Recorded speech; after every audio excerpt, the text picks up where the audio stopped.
सुमन एक नर्स थी जिसे एक पुराने अस्पताल में नाइट शिफ्ट पर काम करने के लिए नियुक्त किया गया था।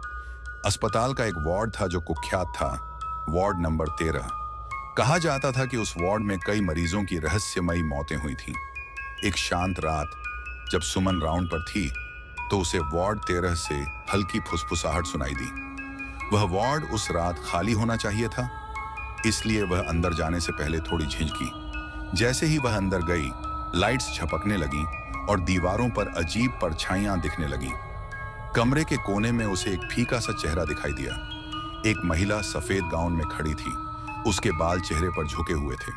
सुमन सहम गई, उसका दिल जोर से धड़कने लगा। उसने आवाज दी, लेकिन महिला ने कोई प्रतिक्रिया नहीं दी।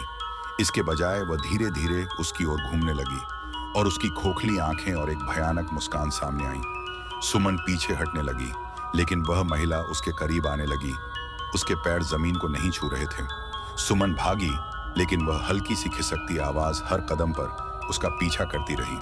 आखिरकार वह नर्स स्टेशन पर पहुंची, हांफती हुई और डरी हुई। जब उसने पीछे मुड़कर देखा तो गलियारा खाली था।